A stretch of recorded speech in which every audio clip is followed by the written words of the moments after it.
So as you come in, I want you to take a seat and kind of move towards the middle of the room so we don't have to keep looking over to the right side. For virtue of the tape, this is the Broadway room, and our subject is the role of the partner after class. I want to introduce our panel. We have Lilith Kopman from New York, Yvonne Clendenin, and Carol Manning was to be on our panel but could not make it, and substituting for her is Erna Egender from Colorado.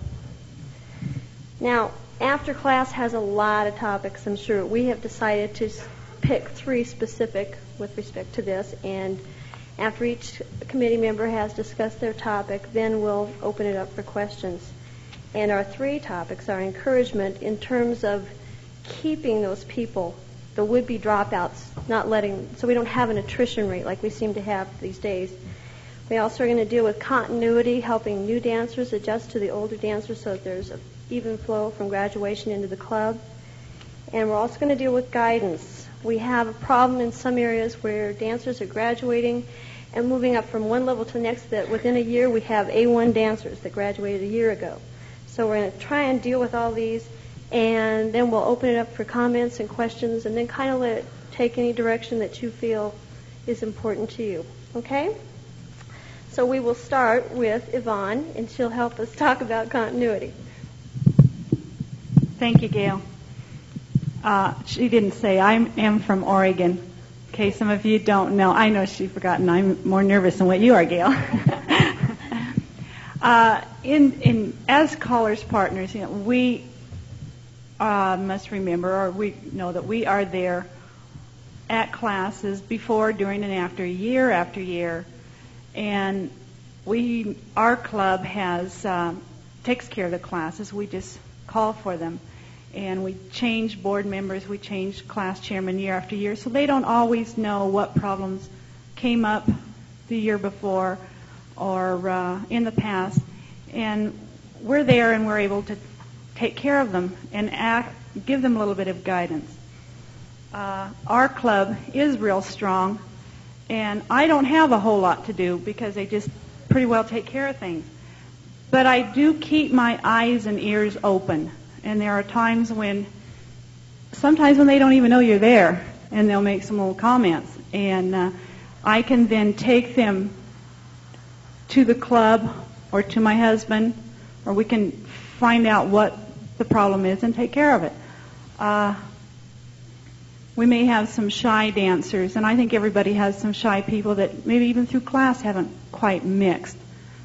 So it's important, as a caller's spouse, you can go over and sit down and talk with them, get to know them a little bit, ask them about their families or how they feel about dancing, and just kind of take them under your wing a little bit, and they'll soon start loosening up. We take them to dances when we have a chance. If we find someone that isn't really fitting in, we try to make a point of finding the time to go to another dance somewhere and taking them with us. We also get our new dancers. First dance is usually our club anniversary dance. And so this is a fun time for them. And they are given a job, something to do right off the bat. Maybe getting on a telephone committee or the decorating committee. A few new dancers will probably help decorate for that anniversary dance. And this gets them involved right away and makes them feel good. We will have problems in clubs. Some of them are large and some are small. What seems large to the dancers would probably seem small to us. But there are emergencies that come up. Some are big emergencies and some are small. And a caller's partner has to be able to handle any of them. And you might have something as major as a heart attack. And do you know what to do? Do you have a telephone in your hall? Do you have emergency numbers? Do you have someone in your club that is trained with CPR? Or are you trained in it? This is extremely important. We just within the last couple of years have had 2 heart attacks, and up until then had none. So it really is brought out to us that this is a major area. But then there are small emergencies such as a broken zipper, or if somebody forgot their petty pants. Do you carry safety pins in your handbag? Or an extra pair of petty pants? Or Band-Aids, aspirin? These are little things we can do, and they really appreciate it if they can go to you and ask for something and you have it. Of course, I carry a big handbag, and I can carry things that way. And we also have pre-dancer workshops, or pre-dance workshops on the quarterly selected movements. We don't try to teach all them in the classes because they've already learned so much, and even our own dancers need workshop on these all the time anyway. So a half an hour before each dance, we have a workshop, and we really suggest strongly that they come to these because it will help them, and they're not through learning. We'll always be learning something anyway, and it will just make them a little bit better dancers and make them feel a little bit better. We sometimes have to remind the experienced dancers to get out and mix. If I see someone that is having a little bit of trouble on the floor, I might go to another couple that I know would be very helpful and ask if they'll take these slower couples and break them up and take them out and dance with them. And pretty soon they're dancing more and mixing more and feeling a whole lot better. So our continuity for us means that we have to grow with these people, and as they get better, they will be next year's leaders and will be able to help next year's new dancers. One other comment I'd like to make, and it kind of goes into this, is that when we have newer dancers graduate, the club members are so excited to take them to their first visitation, and they do not check the level before they take them. And here's these brand new dancers, and this is very disappointing and discouraging to them. And this kind of leads into our topic of keeping your new dancers encouraged and keeping them in, and Lilith is going to help us discuss that. Before I get to that subject, I just feel I'd like to say that we here are a very special, unique group. We are really a sorority, the likes of which I don't know anywhere. I have roommates from college with whom I lived for 2 years, and we don't have the same common denominator that you and I do. And it really doesn't matter where we're from or how many squares our partners call to, from what country, what state, if we're country or city. We all have the same kind of feelings. And that's what's so nice about getting together, to know that other people have the same exact feelings. You know, when the callers got up to be critiqued by the sound man, each of us felt the same way and thinking, oh, if it were my husband, and like nervous, and that business of the no saliva in the mouth, and when your stomach just starts to shake. And it's always when it's a new experience. You know, with your clubs, it's kind of comfortable, and you don't have to get the same kind of nervous. But everybody has had that first or a new experience, and I always think that we are surely more nervous than they are. Always. And as much as I adore being a caller's wife, I think it's when I was 6, if they'd say, what do you want to be when you grow up? I would say a caller's wife. The only thing is, there are times when I think, is it worth it? When I'm so nervous and there is no saliva and my hands are ice cold and the room is hot and somebody says, are you hot? Hot? I'm freezing. And I'm freezing because I'm nervous. And we've all done it, and we've all felt it, and we've all had that same kind of feeling. And dancers really don't identify with that. They don't understand. Okay, now, the encouraging. One of the things I know we have to do is a lot of PR work. And however you do it, what I do is not necessarily what's right for you. But I sort of make a thing of our babies are coming, or somebody's babies are here. They could be 120 years old, it doesn't matter, but they're new babies. And you speak to the dancers who are at that dance already and say, listen, you take care of them. And it's really nice. It's nice to know when they get there that someone will take care of them and smile at them and not make them so nervous. Another thing I think that we all have to do when we go to our dances is we really set the tone. I know that no matter who the caller is, there are times when he would be tense. And if we do something to sort of fool with them and tease with them, you can see the tension breaking. Now, you may not be a lunatic like I am and scream at your husbands when they're calling like, we're not back to our partners, whatever. But the point is that you can kind of relieve the tension, and once you relieve that tension, for the caller, the dancer's tension is somehow relieved too. And when you dance in the square with your people who are just out of class, and really in any dance at all, if you're going to dance like you're doing everybody a favor being there, that is so contagious. What is really contagious, and this is not baloney and it's not platitudes, what is really contagious is that feeling of fun that you have at a dance. Now, we've all had nights when our husbands started to call and there was like a dull thing that was happening at the dance. And it was like you could hear that there was no in the dance. And we can start that. We can do whatever it is to have just a little bit of fun, and that part is contagious. And when that happens, the other people feel the same way who are dancing there. And when everybody gets relaxed, of course, then it really is the most fun. I also feel that although this has not so much to do with the dancer, it has to do with the caller. And that is that we who are there are the only objective people in the room. We don't care how well we dance. That doesn't matter to us at all. What matters to us is that dance be a success. And we, of course, have to let our partners know, this is not terrific, honey. I hope you're having a good time because you're the only one.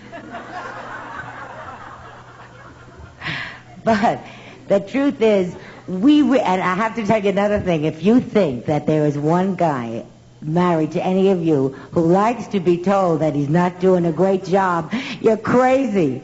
None of them like to hear it. You know, sometimes I've heard a singing call when I would go up and break the record, and I said, that was great, dear.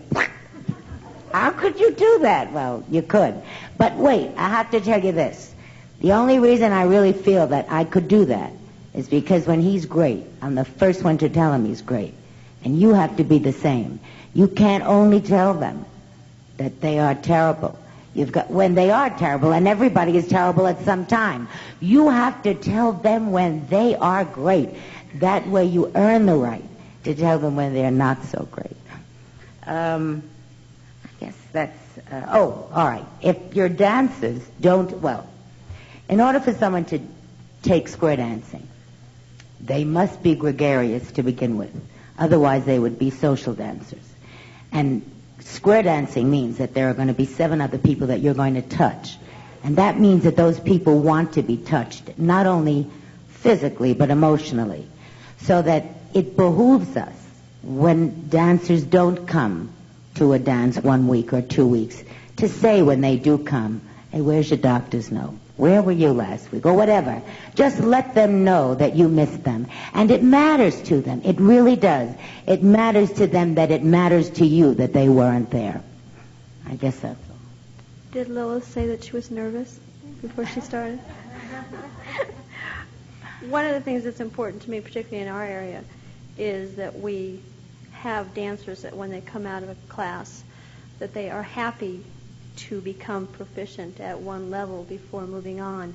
We have an awful lot of workshops in the Los Angeles area, and we're finding that we're graduating dancers only to get them into a workshop, which is not really fair because they don't really get to enjoy dancing.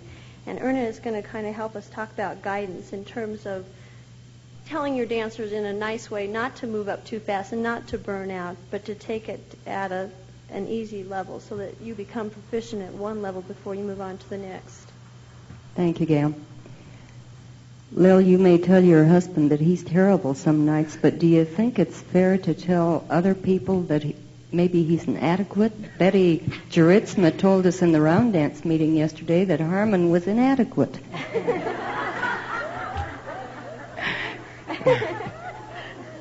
Do you want me to explain, Betty, or just leave it there? They were discussing why some round dance leaders would not want to tackle square dance calling. And what she was saying was that he does not have the voice and this for it, but instead of that, she said he was inadequate. And we all wondered. Excuse me for digressing. It seems to me that maybe the best way we can help guide our dancers to a long life in the activity we all love is to treat them very gently. We've been good friend, hopefully, mother confessor, sometimes critic, many of these things during their 30, 40 weeks of class. And when graduation time comes, so often I think we as callers' partners turn these people over to the clubs and assume that the club members will take over where we left off. This doesn't always happen.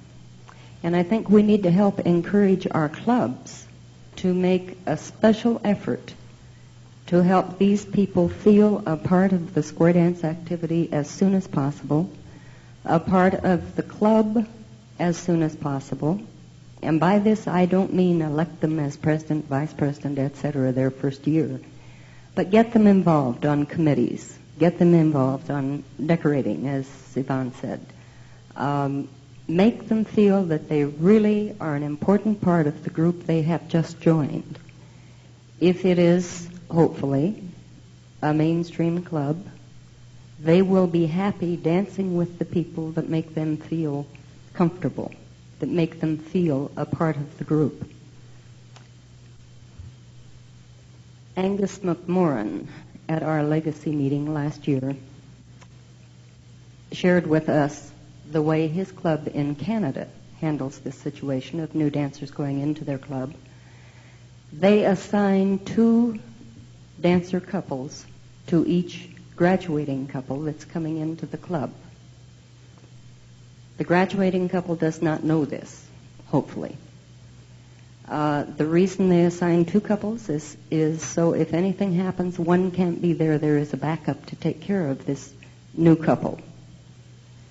If it is convenient to call them, invite them, see if you could pick them up possibly to go to the first club dance, that would be great.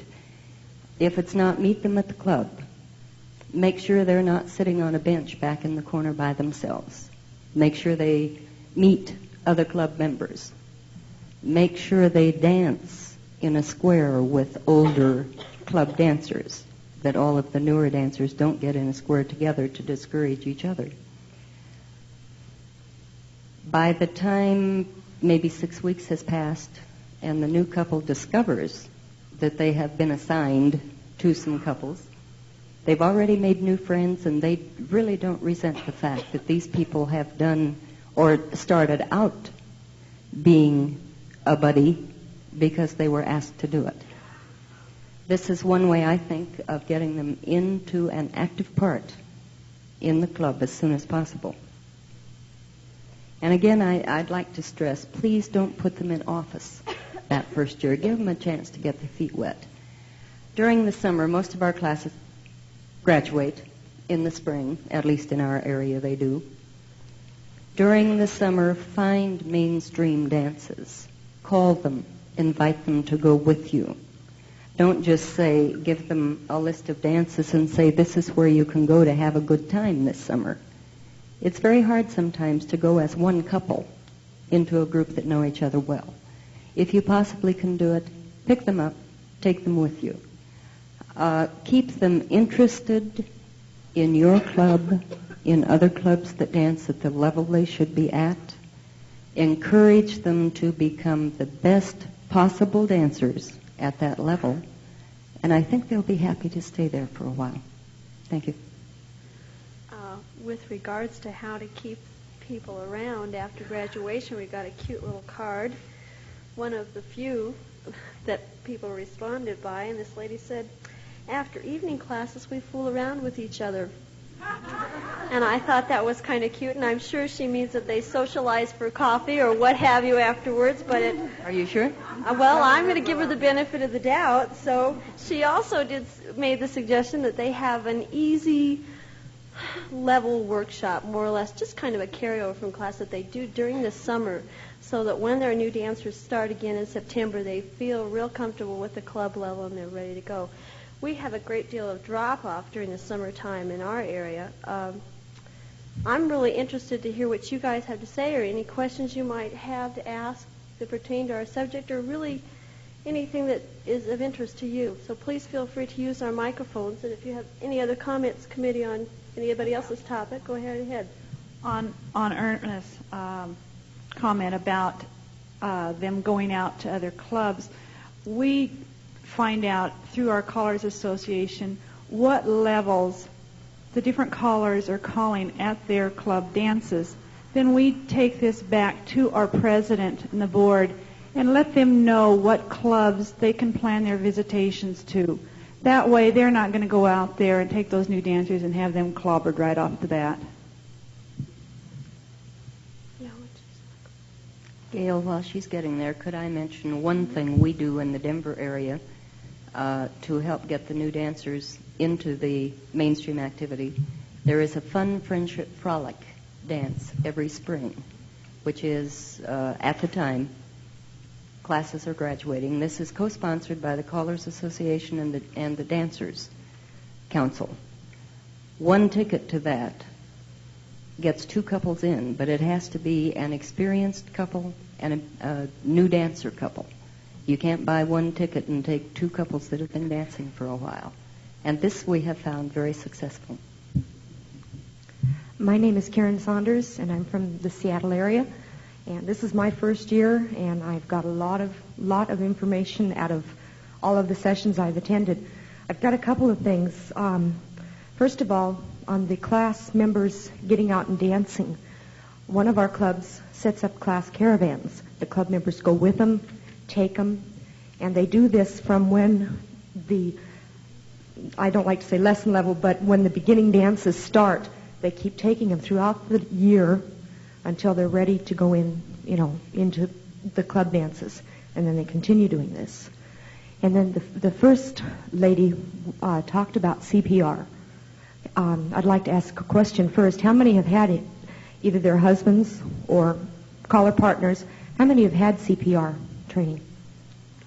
That's great. That's terrific. Our Caller Association got together last year, and we had a CPR training course.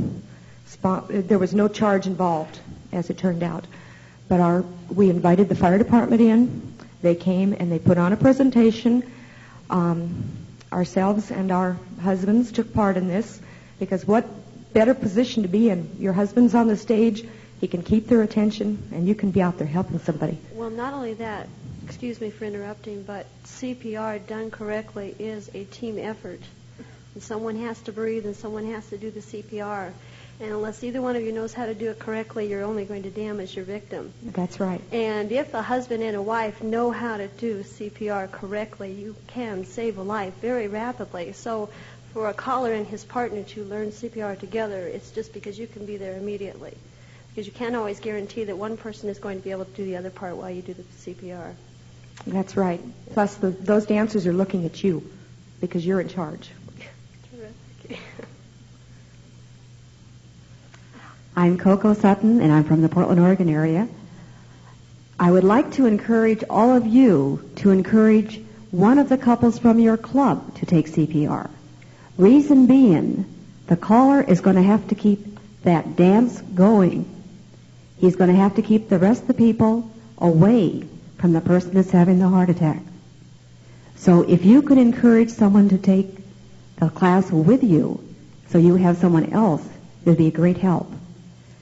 Expanding on something else that was brought up earlier about the buddy system, I was one of these students that took lessons from Yvonne's class, and at that time, they had a very subtle approach. One couple would call us up and say, hey, let's go to a dance Friday night. And we did. Next week, it would be a different couple. And they would say, hey, let's go to a dance Saturday night. So we had a chance to get acquainted on a one-to-one basis with different couples driving to and from that dance. So by the time we were in the club, a very short period of time, we felt very comfortable with everybody. That's a terrific idea. One thing that we've used in the Los Angeles area for our new graduates is very close to graduation or right after we have a mystery bus trip. And it's for our new graduates as well as the club members, but we don't tell them where we're going, what the destination is. And it is planned with a club that has just graduated a class also. And it's really fun, and it gets them into the spirit of the club activity as well as letting them dance with other people in different areas, too. It's been very successful. I don't like these things much, and I have a very carrying voice, so I'll try not to blast you out. I'm Donna West from Spokane, Washington, and we do dance all summer, mostly because we can't get the level of proficiency we would like in 30 lessons. So we carry on a workshop all summer long, and we bribe them with everything we can think of. Oh, we'll do some round dance basics, and we'll look at some of these things, and it's fun. And we do have a square dance hall, which is located in a cool place. In L.A., I can see why, or in that area, I can see why maybe you don't dance in the summer if it's not air-conditioned. We do try to get them to dances. This is probably the best thing that we can do. Our dancers have a tendency to sponsor a couple, and they, on their own, tend to take them places. I try to say hello and smile at everyone, and I try to have fun. As far as CPR, I want to tell you, they told me I'd kill somebody, so I have never gone into it too much. You really have to be able to do it, and we have lost square dancers from heart attacks, and we have an oxygen thing. But you have to know how to use this. So if you don't have a knack or an ability to do it, probably you're better off not doing it, because I just come on too strong, and it's dangerous.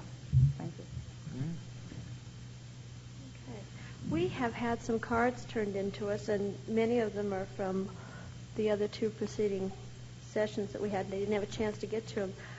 I'm just going to throw this out to you and wait for comments because it's something that hits very close to home for me. Someone has written that we have 2 children. My husband and I both work, and he calls part-time 6 nights a week. I am unable to attend all of his lessons. What is the best way to have people understand this without sounding like you're complaining or feeling guilty because you're not always there to be, with the class and what have you? Many of us are young, wise. We have children. Many of you, fortunately, your children are grown. But I would like to know or hear comments from you who have young children and what your solutions are and how often you work a week. Well, first of all, I'm old, but I was once young. I was once young with young children. And this doesn't mean it's right for you. It was a really big decision because my husband started calling when my son had just appeared from the womb. And we lived in a 3-room apartment, and the windows were open, and he called with a microphone, and my kid never heard a lullaby. He only heard square dance music from the minute he was born.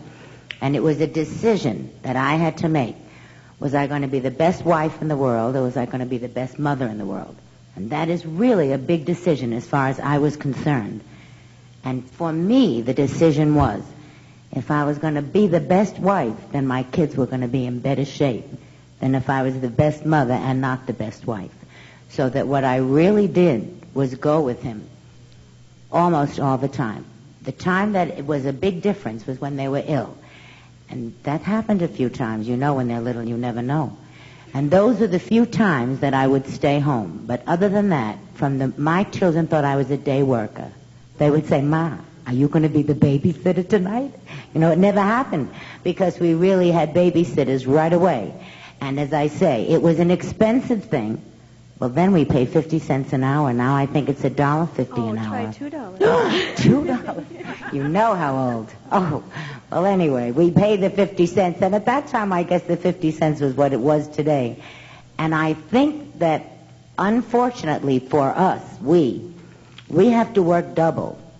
Because if we're not going to be home at night with them, and we're going to get the babysitters and go with them, the husbands in the nighttime, then we really have to do a good job in the daytime when we are with them.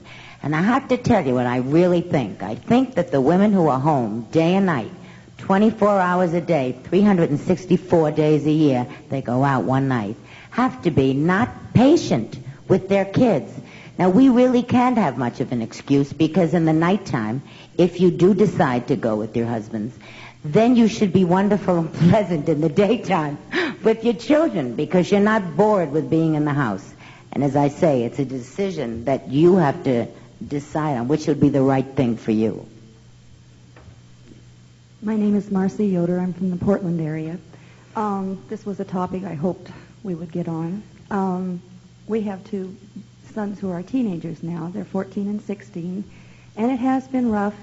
Now they're into athletics in junior high and high school, and I can't be there all the time. Somebody has to stay home and be a mother, or the father, or both. They need to be places at a certain time. And we have made some compromises. Friday nights is their night, and I try very hard to keep Friday nights off of the calling schedule. It doesn't always work. There's always somebody out of town that needs somebody to fill in for a class or something like that.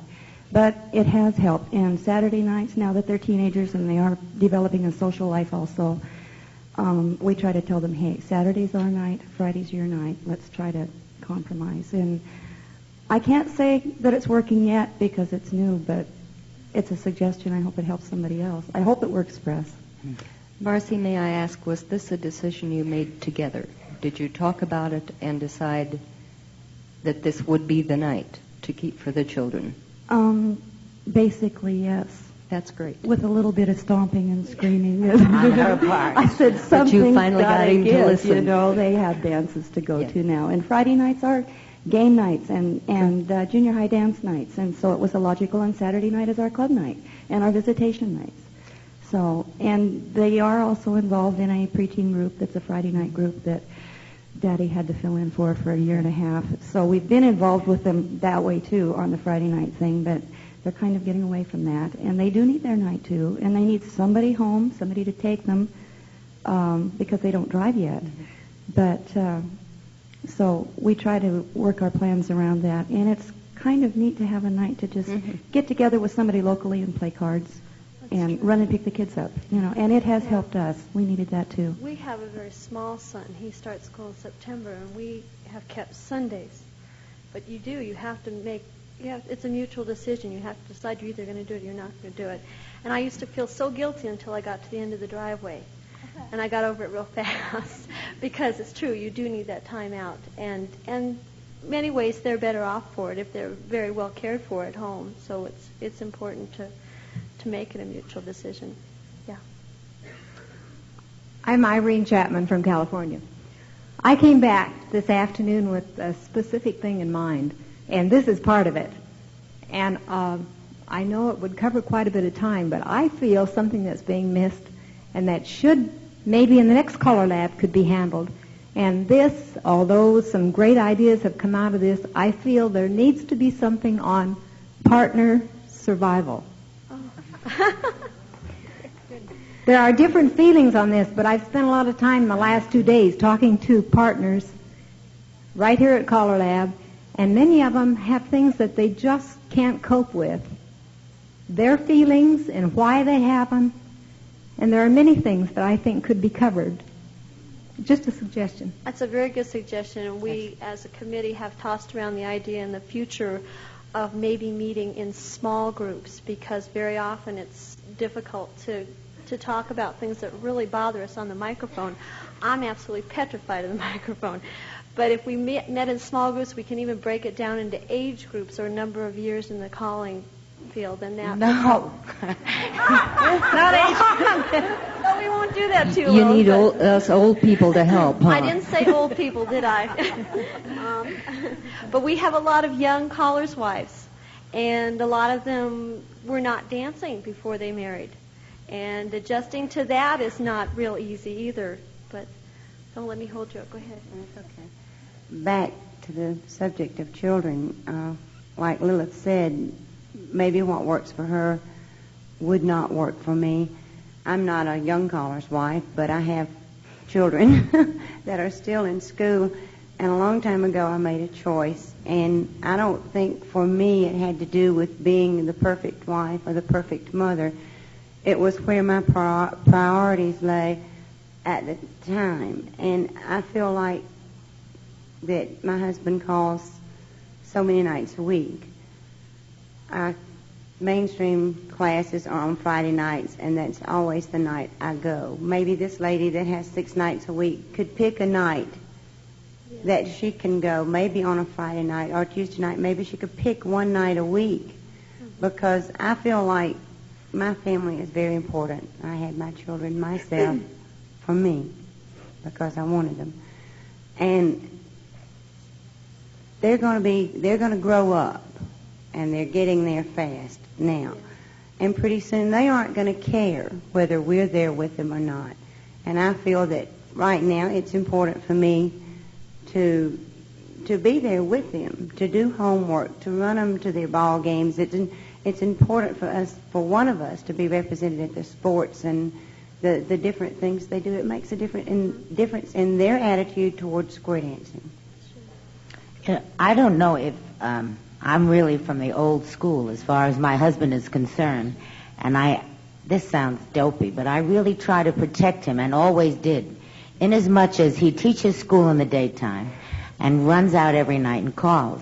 There was a time between 4 and 7:30 that I would not ask him to lift a piece of paper from the floor, and that meant double work for me. That meant all the carpooling was my carpooling, but I'm one of those dopies that just did that and wouldn't ask him between 4 and 7:30 to do anything, because I knew he was going to have to call that night. And the business of going each night, Lee also calls 82 nights a week, and this is how I sometimes manage to not go. He doesn't know it, but I don't go every other week to a different club. In other words, every other Monday I don't go, and every other Wednesday I don't go. But he doesn't know it, see. I come home on that every other, so exhausted that I sort of drag myself into the house. I'm not allowed to say, do I have to go tonight? I have to look so pale and so wan that he'll say to me, honey, do you want to stay home tonight? Oh, no, please, stay home. And I say, okay. And it somehow manages to work out every other. You might try that performance. Can we hear from you? Yeah. My name is Thelma Murthan. I'm from Yuba City, California. And what I want to say doesn't particularly pertain to our points here. But what Irene said a while ago brought to mind, or to focus, many of the needs that we as callers' spouses have that aren't really being met here at the convention or even in our callers' associations.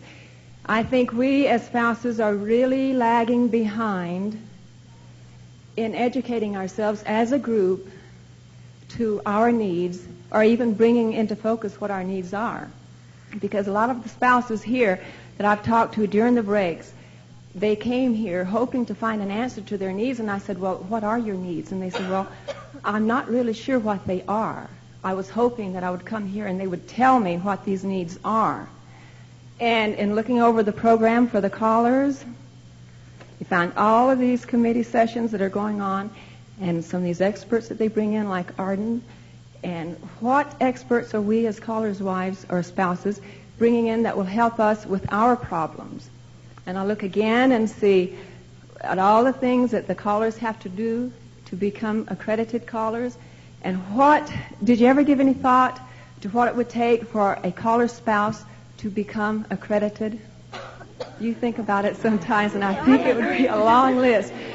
But I was hoping that after this one session, or before the session is over, that maybe you would allow a few extra moments to open the discussion to some of these needs, and maybe put forth some of these questions into committees or whatever, and study some of these needs, and perhaps offer them at next year's convention. Well, Thelma, we have your card, and rather than open it up, I would like to suggest that you ladies use the cards that were in your packets and write your suggestions and your comments and your questions, and make sure that they get back to CALLERLAB, because written response from many, many people is going to make a lot more difference than 2 or 3 suggestions that we can make by committee. The more of you that respond in writing, the more impact it's going to have. And I think it's important if you could use those cards and respond that way. We'd get a lot more response directly from CALLERLAB. Gail, if I may, we have asked for, 5 years that I know of, for the partners to please let us know, or let CALLERLAB know, what you would like to have discussed in your sessions. If you want committees to meet on different subjects, what you feel would be the program that would do you most good. And unfortunately, between conventions, I don't believe John gets much correspondence as to what people would like to see here. And as Gail said, if you'll put it in writing, get it to the office, then he can take it to the executive committee when they start planning the convention. They really would like to have for you a program that you want to hear or participate in. And it's very hard when no one will let them know what you would like to participate in. So do that. Will you, Thelma, please?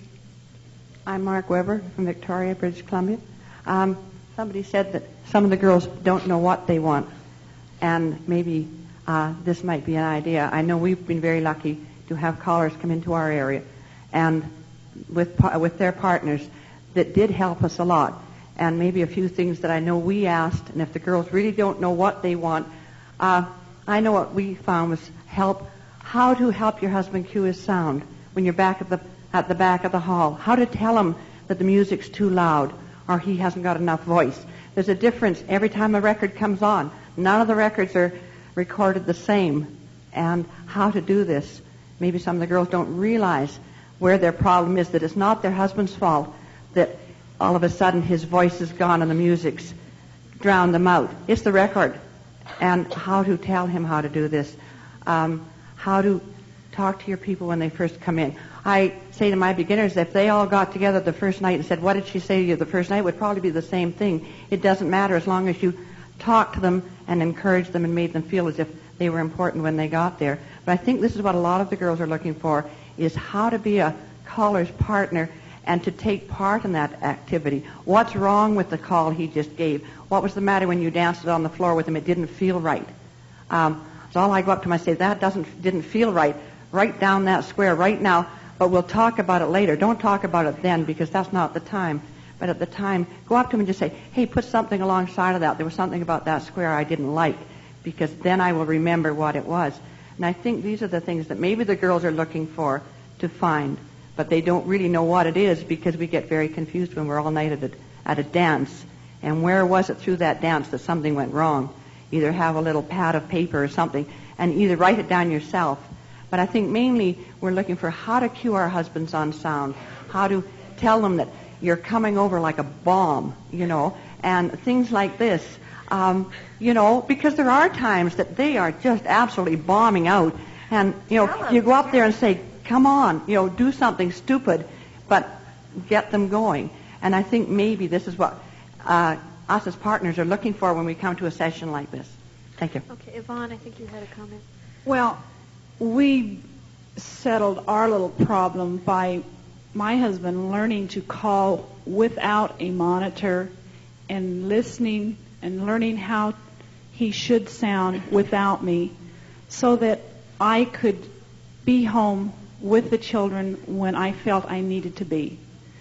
They're older now, and I don't stay home any more than I absolutely have to. It's only when they have an activity, because quite frankly, I am so happy and content to be with those dancers, even if I'm just sitting on the door taking care of things.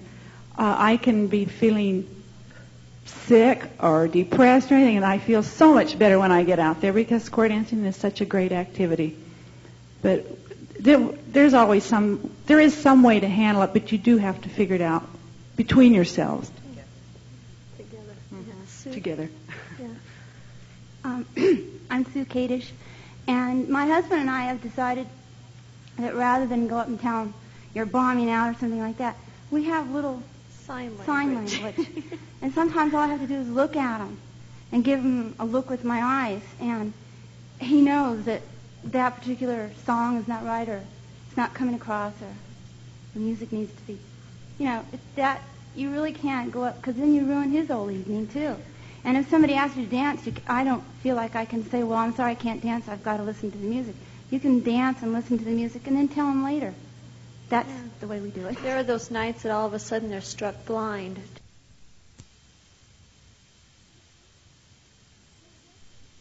But eventually you do work out a system between each other, yeah. And how about the fact that I don't think there's any caller in the world that ever didn't suddenly forget the time. And you're busy dancing on the floor, and it's 20 minutes, 22 minutes. They're having such a good time, they don't know that your legs are falling off. So that this kind of business that you do, this or this, and we've all done it. And I have to tell you, you don't even have to be subtle. If they don't see you, just leap up and down in the air or faint on the floor. Hi, I'm Carol Summers from the Alaska area. And getting back to one of the problems with the children, this year our club has decided that they're going to try something new. I am a young caller's wife. We do have a 10-month-old child and another one on the way. And one of the things that they have decided to do is to hold a nursery, especially at the classes. They have found that one of the reasons we have dropouts as students is that the expense of the child care plus the classes is more than they can handle. So they have decided that they are going to try that this year for the first year, and we feel it's really going to work. I don't know if it would be good for everyone, but they have decided that each night one woman who has a child will be the one that sits into the room with the nursery and will keep care of the kids. That way they're not always missing the dance, or if for some reason there's excessive children, then there'll be more than one.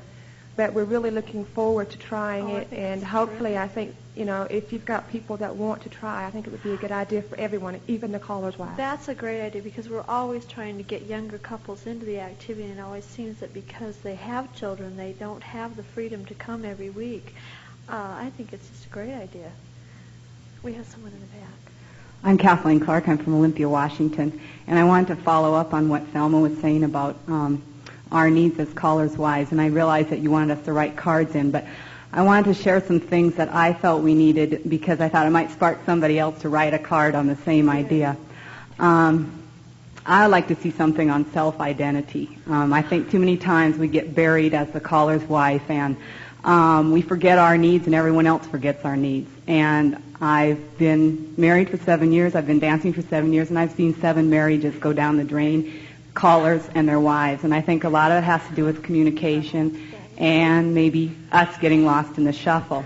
Some other things that I thought would be helpful would be something on assertiveness training, how to take criticism and how far to let the person go with the criticism, how and when to say no when your husband is going 5 nights a week. Our role in the Caller Teacher Association. My Caller Teacher Association is practically run by the wives. I don't know how it is anywhere else. And also, how involved do you become? Is this your activity? Is it your husband's activity? Are you backing him up? And back to the self-identity thing. Yeah. Marion Wadby, Tucson, Arizona. It's a very simple thing if you can get in the eye focus of your husband while he's calling. If the record is off, too high or too low, you just go this way, put the power up. This way, put the power down. That's on the record. On the voice, it's here. Put the voice up, put the voice down. Now, another thing, getting back to the caller's wives, sometimes you feel like you're very neglected dance after dance. I found a solution.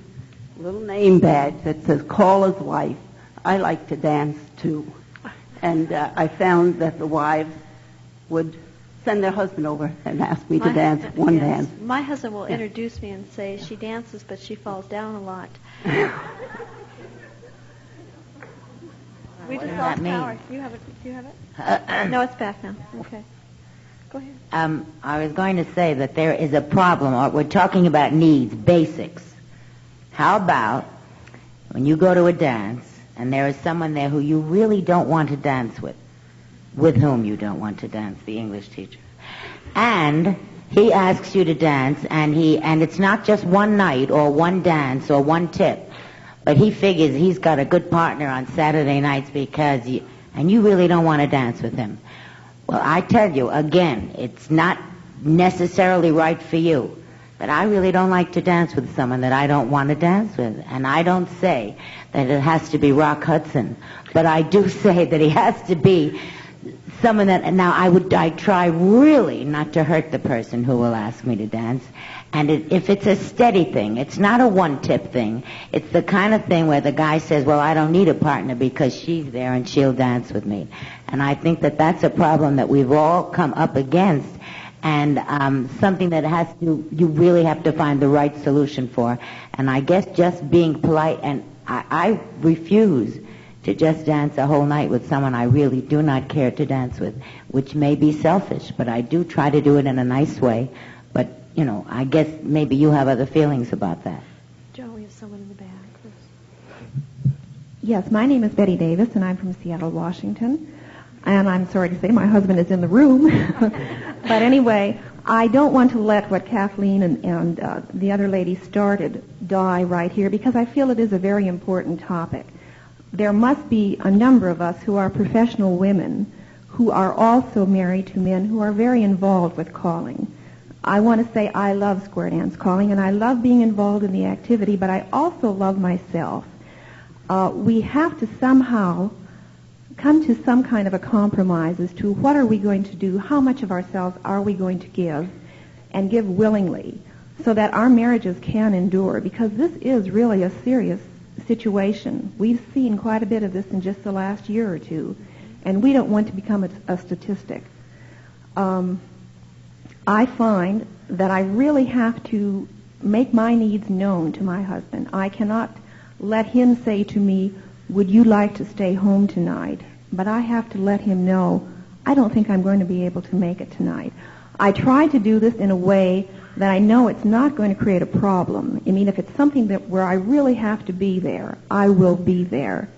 But if it's an activity where I know the club is going to take over and I'm not actually the focal point of the whole thing, and I'm not running the show, so to speak, because we do have a lot of workshops where we do run it, then I think this can be done. But I don't want us to ever feel that we are being used in this thing. We must give of ourselves and give willingly and happily, or we're simply not going to be able to maintain our identities and make this whole thing work and have our husbands also happy in this with us. Well, certainly, too, if you don't enjoy it, you're not going to compliment his program, and what's the point of you being there? That's right. Now, I do enjoy it, and I understand that yes. you do, yeah, and I think that that's why we're all here, too. Joanne? Hi, I'm Joanne Mayo, and I just want to comment that at last year's CALLERLAB meeting, we covered these subjects, and we got no questions at all. I did an extensive topic on divorce. Ann McMillan did an extensive report and discussion on the part of the caller's wives, its pitfalls with children and without children, and some of her problems that she has lived through, having her children grow up. Ruth Moody, I'm not quite clear what she did, but she gave quite an extensive talk on the caller's partners also. The three of us sat there, and Shirley Jones was moderator, and we could get absolutely no questions from the audience at all. And this is one of the reasons why we suggested that the card system should be used for people who did not want to ask these private questions. Yeah. We were disappointed because we thought we had put a lot of work into these topics that now they do want to talk about, and I don't know how much more we could do it. Maybe we need to change the format and go into small groups like I also wanted to do. Maybe that would be better. We could do it in small groups and rotate the people. But we did, and if anybody has the tapes from last year, they may want to go back and listen to them. We didn't get many answers, but we did get lots of suggestions on it. Thank you. And the year before and the year before that. Yes, and if you feel strongly about small groups or something that really is important to you, please write it down, because we can only take the direction that you send us in, and if you don't give us any input, we have nowhere to go. Nancy.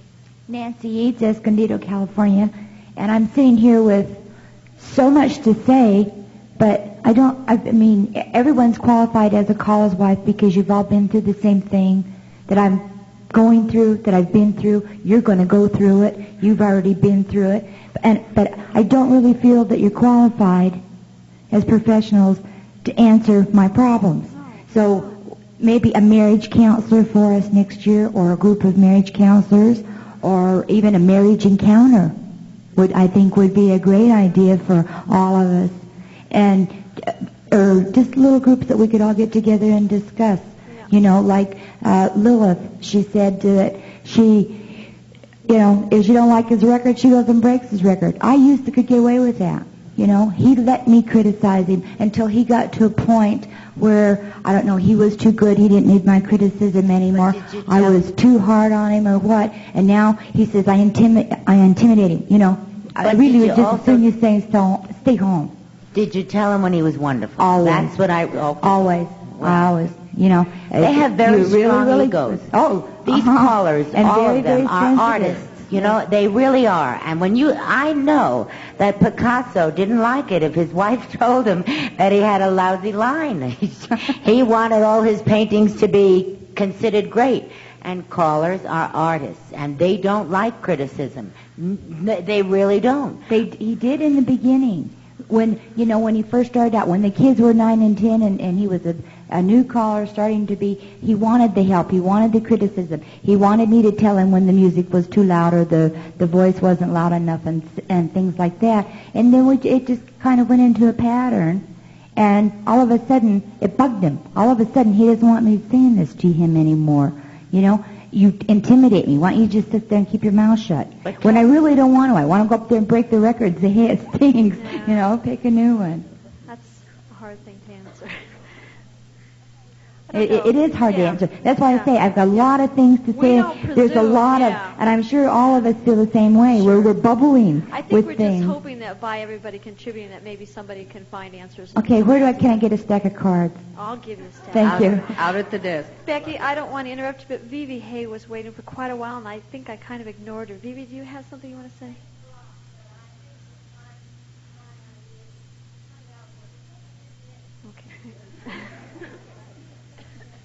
My suggestion is really out of order at this time, but I was just going to give you all something to do for the next year, and that is because we all, as callers' wives, that are here, are leaders, and I've been a moving caller's wife many times, and I would like to suggest, this is really off the subject, that if you have a caller's wife come into your area, please go get her and take her to some dances. We need leaders so desperately, and we're worried about the dancers we're losing, and I'm worried about the callers, the good callers, wives and leaders, and that we're losing. And I think as a group that we should, if we find a new caller's wife coming to the area, take them under your wing and take them to a dance, because they are going to quit. And that's off the subject, and I'm sorry, but work on it this year. Thank you. Becky?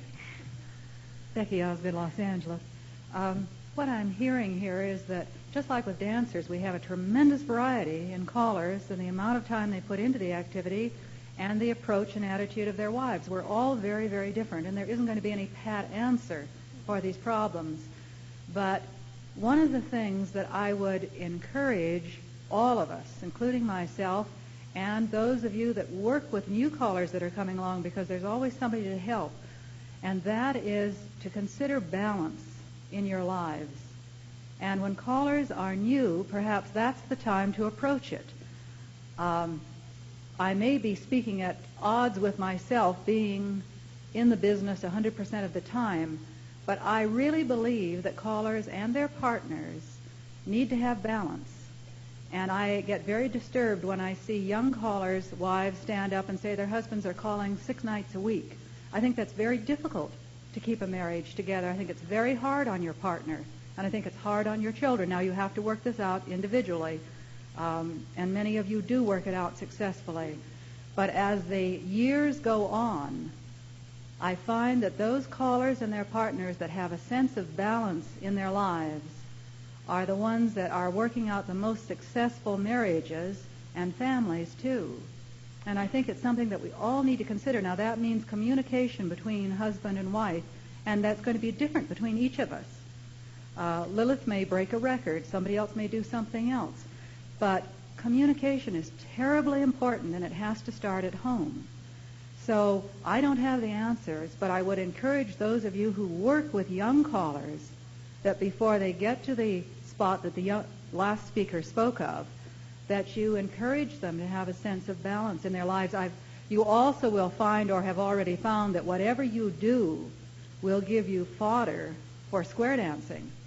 One activity gives you great information and knowledge to bring into square dancing, just as square dancing gives you great information and knowledge to take into other activities, be they church or sporting activities or whatever.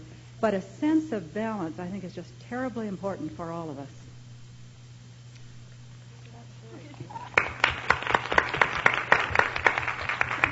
I'm Jean York from Victoria, B.C., and my husband and I started calling when our son, our youngest one, was 10 months old. And until they were in their teens, we had 3 clubs in the beginner's class. We found when they got in their teens, they needed more of our time. So 2 of our clubs amalgamated because we didn't want to lose them as a caller. And we had 1 club in the beginner's class, and it worked out very well. And another thing my husband used to do at beginners is said, when you graduate, he said, the caller is only as happy as his caller's wife. And remember, she likes to dance too. And we have had no trouble with any of the callers in Victoria, I can tell you, that all their wives dance more than they want to. Thanks very much. Shirley? I'm Shirley Jones from Arlington, Texas, and Becky did express my feelings very much, but I do want to say perhaps we are expecting too much of ourselves as callers' wives.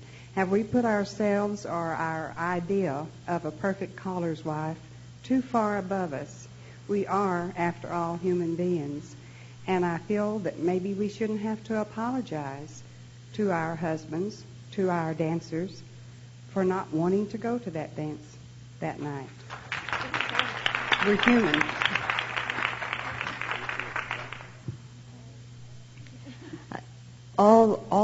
Excuse me just a minute, Walt. Most of the things I'm hearing, the solutions, have come from communicating with your caller partner. It's something you can't do by yourself. It has to be a joint decision to keep both of you happy. And if it is a problem communicating, make the effort over and over and over again if you have to. Herb and I have been in this activity for 40 years. And we feel possibly one reason we have is just what Becky said. We have varied our lives. We have not just square danced. We like theater, we like bridge, we have been active in our church, and all of these things, but they do go together to make a good balance and to keep a happy life. Talk to him. Yes, I'm Louise Cole's partner. And we do look on this as a partnership. And we have learned early, I'd like to reiterate what Becky says, that each one of us have a life to live our own. And you should learn early that your interests are not necessarily his and are in reciprocation. We have a standard rule in our family: if the symphony, and Louise loves symphony, interferes with the square dance, she goes to the symphony. Also, in my caller schools, I have Louise give 3 sessions on the role of the caller wife, which basically emphasizes the same thing Becky said, was communication and a life of your own and a separate life together other than square dance. Thank you. Thank you. Freddie. I'm Freddie Kaltenthaler, and I just like to say that we're acting as if it's one main answer forever and ever, and there are cycles in lives. When our girls were little, it was very easy to get them a babysitter. When they got to be 8, 10, 12, and 14, it was horrible because the oldest wanted to be the babysitter, and the youngest didn't want to be babysat. And, that sort of thing. And then when they got a little bit older, then they had their teen activities. There were different years for us, and we never made a permanent statement of, I must be the caller's partner at all times and I must always go, nor do I now. But especially when it was the children, because we wanted those children and they were a priority that are going to go on longer than John's calling. Well, I don't know that he agrees, but it's we mustn't let our partner lay a guilt trip on us, nor must we feel that what is right for us this year will be right for us forever, because there are cycles and waves and tides in all of our lives. That's absolutely right. I have a favorite comment. In fact, I even embroidered it and framed it, and it is that I will not should on myself, because you don't have to do everything, and you shouldn't be there, or you should do this, or you shouldn't do that. You should only do it because you want to. So I don't should on myself unless I really want to. I like that. Very good. Go ahead. My name is Margot Stevens. I'm from State College, Pennsylvania. I wanted to speak to the problem that the committee seems to be having. I did not receive myself, this is my first time here, any literature at all about what we were going to do here. When I arrived, I saw on a schedule something called partners, which is a totally foreign something to me. I guess I am a partner, but I had to deduce that. You were lumped into one big room and no title given at all. This is the first time I ventured in here, only because I poked my head in the others and they didn't seem too stimulating, so I decided to find out what you were doing. I'm sorry I wasn't here before, but there was nothing to bring me here, nothing. Before I got here to prepare me, after I got here, when I did see the literature. I'm sorry. Well, we appreciate your comment. As I said, we're working on more and more attention so that we can have a bigger crowd and we can have more people participating. Yeah. Hi, I'm Pam Rivard from Vancouver, BC, and I guess I'm one of those new wives, non-dancers, just learning that you've been talking about. And one of the things that my husband and I try to do, or I see happening, is we think of our square dancing as a team effort. I've just been dancing 2 years and we'll be starting lessons in September. So it's going to be something new for me, certainly, to be teaching people something that I've just learned myself. But one of the problems that I can foresee coming up is the club that we call for is older. They're between my parents' and grandparents' age, and the lessons will be geared, I think, towards that age group also, since the people that will be bringing in for lessons are in that age category.